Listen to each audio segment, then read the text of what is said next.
Put their 5-game losing streak behind them, although there's not a lot more LeBron can do. 4 straight games with 30 or more points. Russell Westbrook had his 6th triple-double of the season on Saturday, but an off-night shooting just 4 for 20 against the Nets. The Lakers are in Houston for the first of a back-to-back. Tip-off between the Lakers and Rockets is at 5 o'clock right here on Spectrum Sportsnet. The Lakers won the previous 2 meetings this season. As we say hello and welcome to Access Sportsnet Lakers, brought to you by your Southern California Toyota dealers. I'm Allie Clifton, joined by the one and only Hall of Famer, Big Game James Worthy, and the one and only Metta World Peace. Happy holidays. Happy holidays. Yeah, welcome home. Yeah, welcome back. Good to be back. You were home. Welcome back to LA. Yeah, time for the Lakers to get back into the win column before 2022. Yeah, it's time. I mean, I know they've had a meeting of the minds before, but now it's time to have a serious, conversation about where we're going into 2022. It has to change regardless of the circumstances. I know they're better than what they're playing, regardless of being without players and all that. That everyone is going through that. So yeah, they got to get going. Yeah, they got to get going. I mean, it's almost feeling like a tank. Mm-hmm. It's not a tank, but when you lose 5 in a row, that's normally a team that's tanking. Yeah. And we're not going to be a team that is in last place this year. So I think we got to somehow get a rhythm. Get at least 40 wins. Yep. And then go into the playoffs.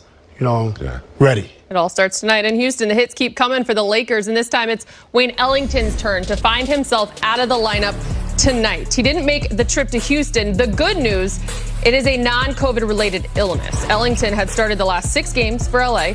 With his absence, this will mark the 19th different starting lineup for the Lakers this season.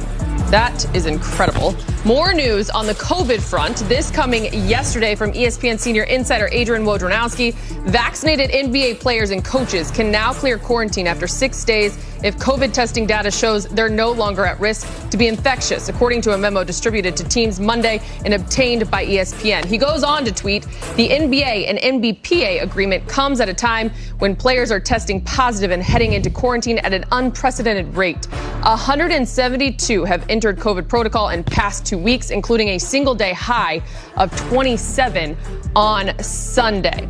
Of course, that leads us to the Lakers, who are still in the health and safety protocol. On Sunday, Rajon Rondo was the latest player added to the protocol. He joins Trevor Ariza, Kent Bazemore, and Austin Reeves as players who will be unavailable to play tonight against the Houston Rockets. So by the end of this 2-game road trip, hopefully the Lakers will be getting some reinforcements back from the health and safety protocols. It seems inevitable that every team this season is going to have to deal with a COVID outbreak. Big Game, with that said, is it good in some ways, with all of that being said, that maybe the Lakers are going through it and getting it out of the way at this point? Yeah. You definitely would think that would be the case, that they're having their situations where players are going through it, and hopefully that'll be the end of it. But you never know with this climate, and hopefully in the next event, I think that'll take care of everything else. That's where they have to be thinking. Yeah, I agree. The defensive end, I watched a couple of the games, and I feel like we're not taking the defensive end serious. Normally when you're in the shell, 1 foot in the paint, tagging, closing out, chop. Yep. I feel like get back to the fundamentals defensively, and then hopefully your offense can grow from there. I was going to say the basics, the little details that matter on that side of the ball. Malik Monk made his return from health and safety protocol on Saturday, and it was sure a Merry Christmas for him. Check the numbers, 20 points on 8 of 13 shooting. He had 4 boards, and it was a +9 in his 35 minutes of play. So with that, he had missed 5 games in health and safety protocol, came back with a vengeance. That when it comes to a guy like this, Big Game, when the opportunity is there and it still remains for him with other guys in protocol, he's going to take advantage. And, we talked about this, I think, a couple weeks ago, how difficult it is mentally, dealing with, when am I going to get, the COVID and have to sit out. But Monk had sit out. I don't think he had a lot of time, to get prepared with, stamina and all that. And he came back, really focused. And so I like right now the way he's playing, and also this new addition, Stanley Johnson. Yeah. They play well together on the floor on both ends, but Monk, he's finding his rhythm. and he does more than shoot threes. He can navigate through, and so I like his return. When you speak of the both of them, Meta, one thing you think of, especially with Malik right now coming back from COVID, he's young. Yeah, I mean, he's young, and Big Game talked about Stanley Johnson, who I like. I'm not sure why he's not in the league. But I feel like this group, they have a really good mix of old guys and young guys, so it should work. I mean, if they get more movement, and if the young guys become more fearless. Yep. I feel like the young guys are not fearless enough, to make mistakes. And sometimes you have to contribute to the win versus depend on LeBron or Westbrook all the time. Yep. So hopefully they can get that going and turn this thing around. As Frank Vogel likes to say, failure is a fertilizer for success. Love it when Meta comes in. No tie. I want to take my tie. Loosen it up, Big Game. I was trying to mix it up, man. Oh, no, you got to relax, man. This is sports. Take my tie out, too. We don't need no tie. Wow, impressive. Thanks, Meta. On the fly, I like it. You come Speaking in, of a man, guy that is stepping his game up, it's LeBron James. In the last 4 games, LeBron is averaging 37 minutes a night, scoring 35 points on 58% shooting while pulling down nearly 10 boards and dishing out 5 assists. So there's some good to this and there's some bad to this. The good, Matt, I'll start with you, is the fact that he can still play at a pretty high level at this stage of his career. The bad, when you look at it like this, it's not resulting in W's during this stretch. Are you concerned? Well, I mean, yeah, definitely concerned because I'm also a big Laker fan for many reasons, but when you look at LeBron's age, he's probably playing the best out of anybody at 36 years old. Mm-hmm. Right? But with that being said, how long can you sustain that? And I think he's going to need some help. I would like to see him do a little bit more on the movement side, but he has to conserve his energy just to keep the game close. Right? So hopefully, like I said, the young guys should become more fearless, as Coach Vogel would say. Yeah. Excuse me. I love what LeBron's doing. He can do this, anytime he wants to. I'll take the 58% shooting and the 9 assists. I'll take less points and more team assists, if we could get more wins. I think that's a formula as a leader. It's hard to, it's hard for him to think about,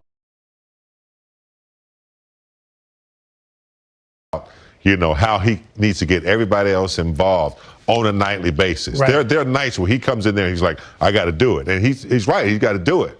But I think right now they need more assists per game. I see they had 13 one game. Right. Then they had 28. 28's good. 29's good. They need that ball moving. You got Monk. You got Ellington. You got guys who are available, who are on the floor. They need them. I saw, and a good example for me, Meta, was when San Antonio came in here and they had, absolutely no superstars. Right. They just ran their offense and guys got available baskets. So, 37, I like that. I'll take, 32. Yeah. And more team assists on a consistent basis, not just 1 or 2 games. Yeah. Because they'll give it to you, every now and then, but they need to really think about that. We've seen when that ball is moving for this team in particular, it's a good recipe for success. Mm-hmm. Let's welcome in Lakers reporter Mike Trudell. Mike, you're still in the protocols, did not travel with the team, yet you're at home. You got the tie going on. Yeah. You probably could lose it now. Since if James is going to take it off, and Meta said we're good, go. throw it aside. I mean, it did match the sweatshirt just fine. So, throw it aside. Allie, unfortunately, this segment, usually I'm at the arena, but this segment is about me being like, okay, well, wait, who's in today, who's out? And the news for this one, as you covered already, was that Wayne Ellington was not going to play. So, of course, that's where we started with David Fizdale. What's the plan to replace Wayne, and how are they going to go without him in this one at Houston?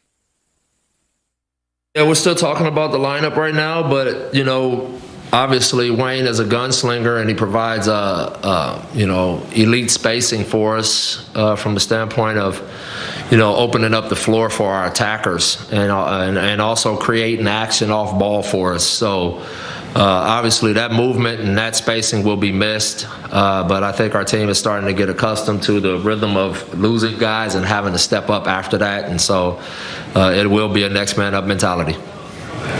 And you had mentioned really a couple games ago about how some athleticism and some energy might help you guys, and then Stanley Johnson came along last game. Just wondered how much he might be in the plans for this back-to-back and what he's brought you after the first game. Oh, he's going to be a big part of the plans tonight because again we're still not where we want to be from a roster standpoint, and so.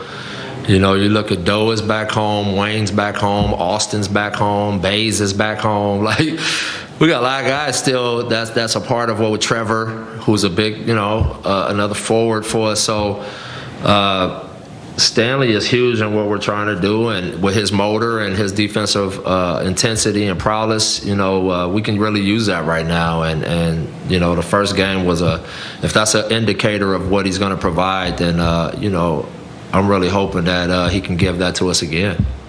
Can I go to Dan, please? Hey, Fizz. We've talked to you a lot about LeBron in your time, I guess, over the last week and a half or so. But I'm curious, what's the biggest difference in the way that he approaches work when you go to work with him now than when you first did? If there's anything that stands out as there's a real difference in the way that he kind of handles his business on a daily basis. I think he's much more present now. I think he really has found a peace in the game, where he's found a lane of peace and peace of mind. And I feel like, in talking to him, right now he wants to be greedy about winning, but it's not about chasing winning. And that's the feeling I get from him, and it's kind of cool to watch that maturity level and that understanding of how to keep yourself in the present moment and the effect that has on your team. And yesterday's film session was a perfect example. Yesterday's practice was a perfect example. It was just about that moment and how he could help us and help his teammates, and it was really fun to be around and fun to watch. And I told one of the younger coaches, what you're watching is pretty special. You don't know it yet, but don't take it for granted because there's not a lot of guys that's like this. And so to see that level of understanding and peace in his approach has been phenomenal and a learning tool for me. All right, so there's David Fizdale. Guys,